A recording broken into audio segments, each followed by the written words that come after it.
Professor, é uma boa estratégia essa ou é a estratégia possível? Dizer que se aconteceu, eu não sabia de nada e não fui beneficiado pelo eventual crime cometido.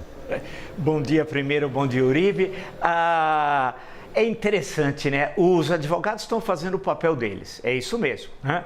Tem de instruir o seu cliente, a gente nunca confunde o advogado com com a causa, né? Tem de separar sempre as duas coisas. E os advogados, portanto, estão instruindo o seu cliente. Tudo bem, nada contra isso. Agora, ele é um ex-presidente da República. Passar por uma situação dessa, de outra vez ir depor, e aí, por crimes, é diferente do caso do Juscelino Kubitschek. Vou dar um exemplo.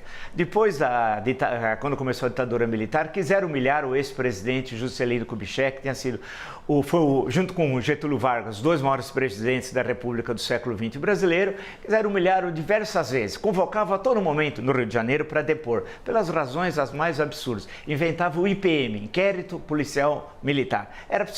E deixava ele esperando 2, 3 horas para depor, né? Era uma humilhação de alguém que não tinha cometido crime algum.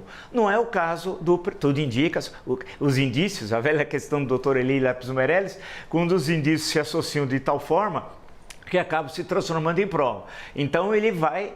Se ele usasse o que ele fala, a verdade vos libertará, não é isso? Quantas vezes ele repetiu o versículo bíblico? Inúmeras vezes. Então eu recomendo a ele, ao ex-presidente, que a verdade pode o libertar da cadeia, que não está na Bíblia. Eu estou só fazendo um pequeno acréscimo ao texto sagrado. Agora, a questão é essa levantada pelo Uribe no final. Ou seja, todos os auxiliares que agiram de forma criminosa, como, por exemplo, Anderson Torres ou o Tenente-Coronel Mauro Ciri, para não ficar em outros, né?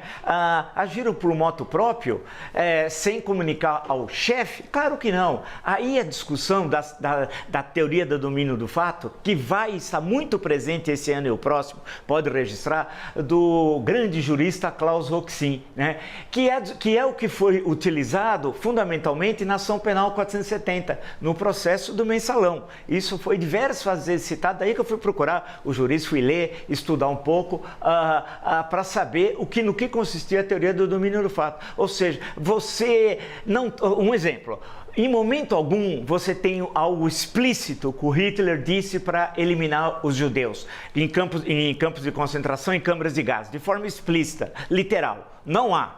Mas um conjunto de indícios levaram a... Todos sabem que essa era uma das políticas essenciais na região eslava, especialmente sobre Polônia e parte da antiga União Soviética, feito pela Alemanha nazista. E por ordem de quem? Do Führer. Mas não havia uma ordem escrita. Então, mal comparando, guardadas as devidas proporções, é o caso em tela.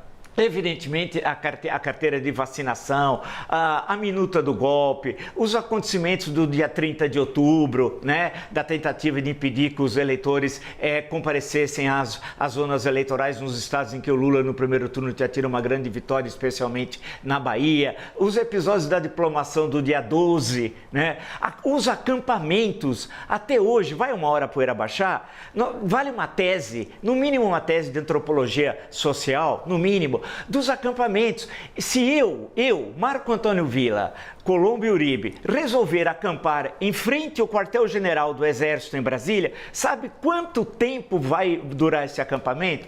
1 minuto, 1 minuto e meio, 2 minutos, e eu devo terminar na cadeia, né? Agora, dezenas ou, quiçá, centenas de pessoas ficaram lá com alimentação, tinha lá toda uma estrutura de banheiros sanitários, visitas, eram 5 refeições, e o comandante nada fez, e não foi só lá, foi no Brasil inteiro. Portanto, a grande questão que se coloca é que Bolsonaro vai responder o que quer. Isso é permitido, está dentro das normas constitucionais que ele sempre tanto desprezou, mas certamente ele vai sofrer um processo na esfera penal, ou seja, o inquérito, quando concluído, será recepcionado e aí deve ser, presumo, é uma discussão jurídica muito boa, no Supremo Tribunal Federal, porque alguns juristas dizem que nesse caso teria de ser em primeira instância. Eu, que não sou jurista, sou um historiador, presumo que por jurisprudência, casos anteriores, deve ser julgado no STF.